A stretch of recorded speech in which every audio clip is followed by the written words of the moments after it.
Okay, now as I come to the page, one of the first things I realize is the overuse of exclamation points. Okay, you have exclamation point, and all the way through. And one of the indications of someone who just new to copywriting is the overuse of exclamation. You are trying to bolster your copy and the excitement of your copy by using exclamation, but the power of the copy doesn't come from punctuation. The power of the copy comes from the words and of course the ideas that is behind what you are expressing. And here, for example, sorry. If you're sorry, then you are going to be saying that in a low voice. You're not going to say, "I'm sorry." Okay, you're going to say sorry. So the exclamation doesn't match here. What I would use maybe is an ellipsis here. So instead of exclamation, you want to make it sadder, and therefore you want to indicate, exclamation indicate excitement. So you're not excited if you're sorry. If you're sorry, you're sad. And so you're saying, I'm sorry, but you missed the sale, and the promotional codes are, they're all over now. Okay, so the person comes to the page and you're expressing to them that, they missed out, but you're sorry that they missed out. And so you're going on now to say, well, it's not their fault. Again, exclamation point doesn't match here. Okay, and so the angle you're taking is that, okay, you missed out, but it's not really your fault.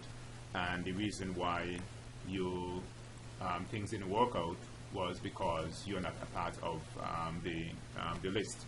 So the selling angle and the idea behind the page is not bad. It's just a matter of how it is expressed. And I think that the biggest downfall here again is the overuse of exclamation point. So basically, I'll go through the copy, take out all the exclamation points, and read it again, and you see the difference that makes. People who managed to get this promotional code before you, they had an unfair advantage. They came to you. It says before. Actually, these people, they're part of your special insider list, and that is why they got the first jump on this particular offer. They get to know about our special discounts and so forth, and that is why they're able to grab the promotional codes quicker than anyone else. Now, so the idea you want to express here is that the promotional codes are all gone, and the reason why the promotional codes are all gone, it is because the offer was that good, and there are a lot of people who is after this offer, and therefore if they want to get in next time, they need to be a part of the specialist. So the marketing idea behind the copy is very good. It is just how the copy itself is expressed, that needs a little bit of adjustment.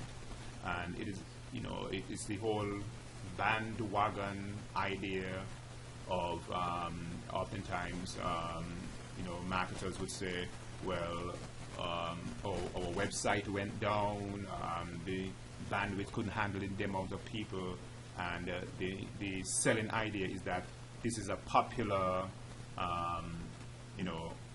product, a lot of people want it, and if you're going to get it next time, then after you need first mover advantage, and this is the way in which you get first mover advantage. So once again, the marketing idea behind the copy is good. It's just the overuse of punctuations that I think is the real killer here. Okay, let's go to your second one. And here again you see attention pet owners. Okay, that's fine. I wouldn't really double the exclamation mark because you're saying attention, you're calling out attention. Ensure the safe return of your pet if it ever gets lost. Okay, no use to have an exclamation point at this point. Okay, will your pet come back to you on its own if it ever gets lost? Chances of that happening are really slim. Have you ever thought about what your pet goes through when it gets lost? Or pet behave just like babies when they get lost. Now, a basic mistake here, again in the copy, is that you seldom want to state facts. when you can tell a story. And in other words, you are telling, rather than showing. That's a basic, tenet of copywriting and story writing. You want to show and not tell. Okay, so what I will do here is that you provide a story of someone who had a pet, and the pet was such a loving pet and so forth, but the pet got lost, and all the trauma that person went through, and this could have been averted if the person had whatever solution that you're providing. So here you're telling. You're telling. The best thing to do here is to show. When we tell, we are just repeating facts, and facts are kind of boring, and that's why stories are so powerful, because stories are able to show facts rather than just be telling them. Okay, so tell an experience of someone who lost their pet and what took place and the trauma they went through, and then provide your solution. Okay, but you can save your pet from this traumatic experience in doing this one thing, and put your identity tag on, and how easy it is to use, and how easy the tag is to use, and how and how just spending whatever it is, $25, $3.95, just spending a measly $3.95, how they can avoid all of this trauma, and so forth. Okay, so that would make a big difference here in the copy. So again, be very careful about the overuse of exclamation point, and whenever you could, show and not tell. There's an article that I have on my blog that I would also put in the comment section that you can read to kind of explain this principle a little bit more about showing instead of telling.